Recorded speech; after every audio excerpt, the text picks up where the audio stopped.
Hello, everyone, and welcome to our OCC What's Your Story video. I'd like to introduce you to Anna Harrington from WHIB, who is an occupational health practitioner. So please tell us a little bit more about what you do, Anna. That's great. Thank you so much, James. It's a real opportunity here to be able to present myself and my business. So yes, everybody, as James has said, I'm an occupational health professional. I'm actually a specialist community public health nurse, and I'm a normal nurse as well, interestingly. So it's very unusual, really, to find as in existence a public health nurse, and up to this year, people really didn't know that term as in public health and what we actually do. Our role is to look after the health of a specific population. So my specific population group is the working population group. So I advise employees and employers on the health and well-being of their individuals and actually of their business as well. And yeah, certainly this year, COVID has been an interesting year for me.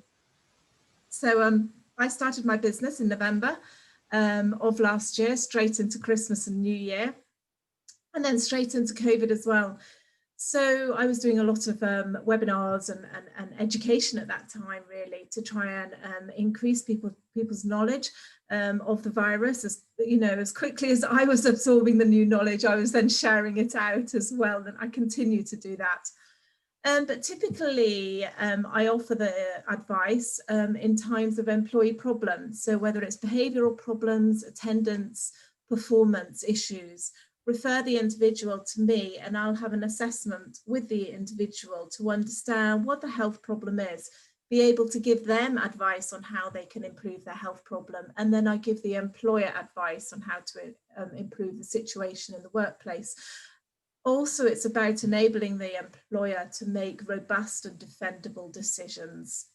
Often this is in relation to things like the Equality Act legislation and disability. I'll be able to help you understand that and understand the responsibilities there that you may have. So that's me in a nutshell. Brilliant.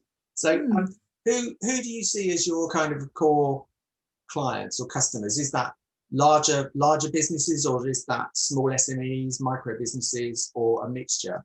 Yeah, so I can advise all level of business. I've been doing this activity for about 19-20 years now. So I've worked across all sectors and all size business as well.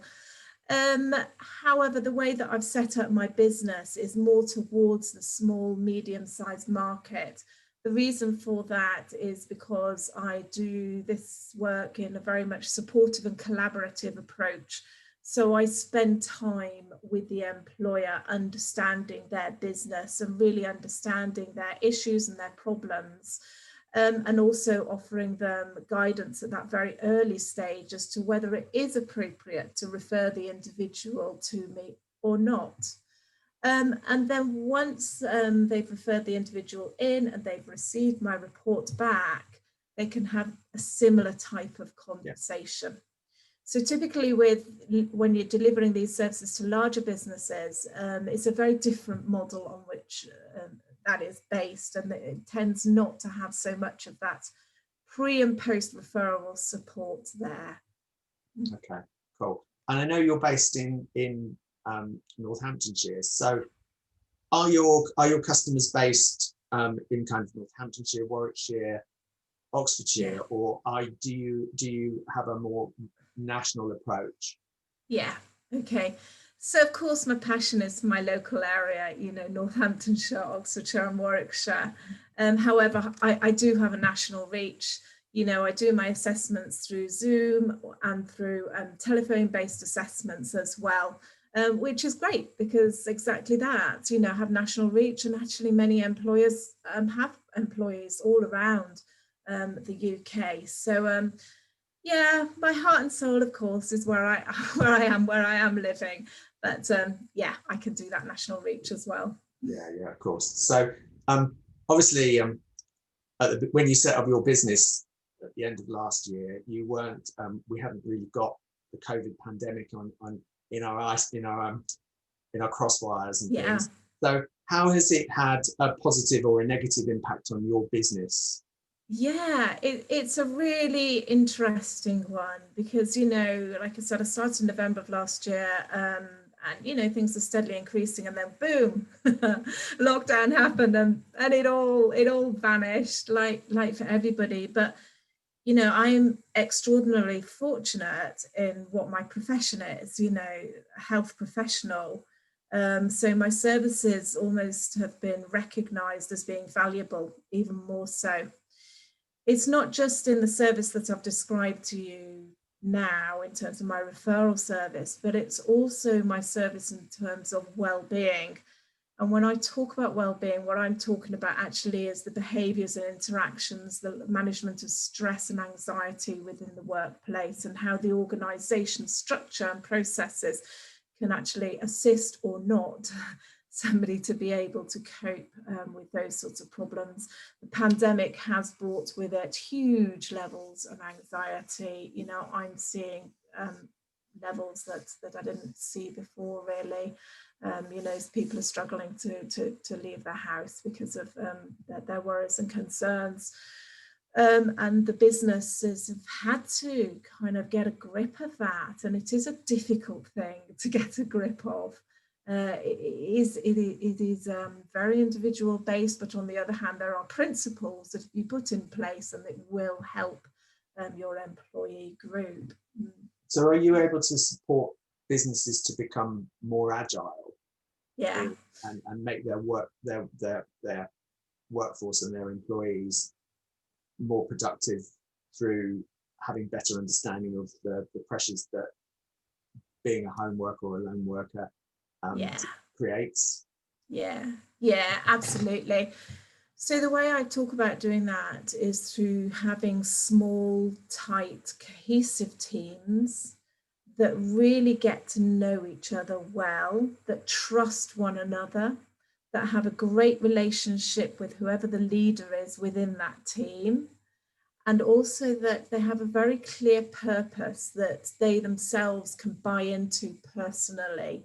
So their own skills or their own personal characteristics, their own way of being is of real value to that team purpose, and that gets recognized.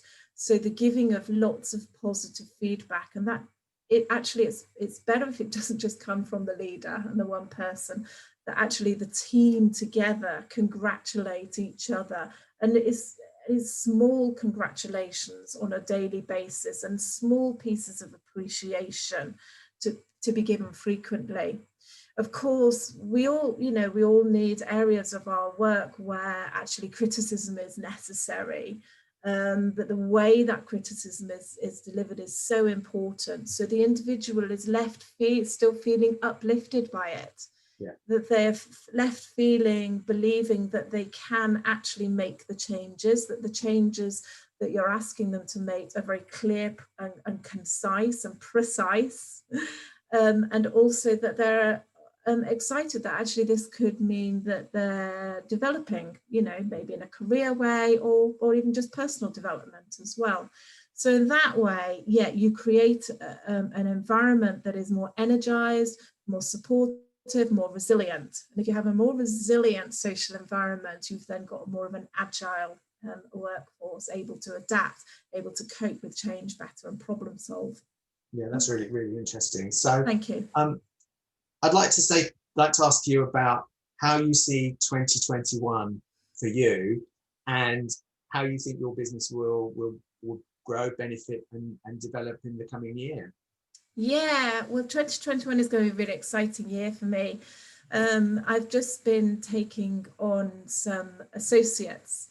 So all of that information that I've just given you about how to develop a team to be agile and you know, resilient, I'm really excited to be able to put that into place myself. So I'm building a very small team. I'm building in processes to make sure that we're cohesive, to make sure that we share learning. Within my healthcare practice, we call it clinical knowledge and clinical sharing, clinical experience and audit. And all of that is going to be occurring in a very safe environment, in an environment where people can you know, sort of talk about their vulnerabilities, talk about where actually they feel that they didn't do as great a job as what they were wanting to do. And we explore that to find out about, well, what was it about that circumstance that prevented that clinician from being able to do the job that they really wanted to do. So yeah, I'm really excited about this new year coming towards us quickly. Although the virus is still going to be with us. Yeah, but there's lots and lots of positivity now around what can happen next year, and life can go back to some kind of normality. Definitely. And hopefully by this time, by the end of 2021, this time next year, we will be back to normal, and life will go on in the way it used to, with some added benefits of all the virtual stuff too. Exactly. So, yeah, brilliant. So thank you so much, Anna, for your time today to explain a little bit about what you do. We love having you in the OCC. So thank you. You're a valuable member of the team with that. So thank you. Yes, thank you so much for your time, and right. Thank you. Thank you, James. Take care. Bye-bye. Bye-bye.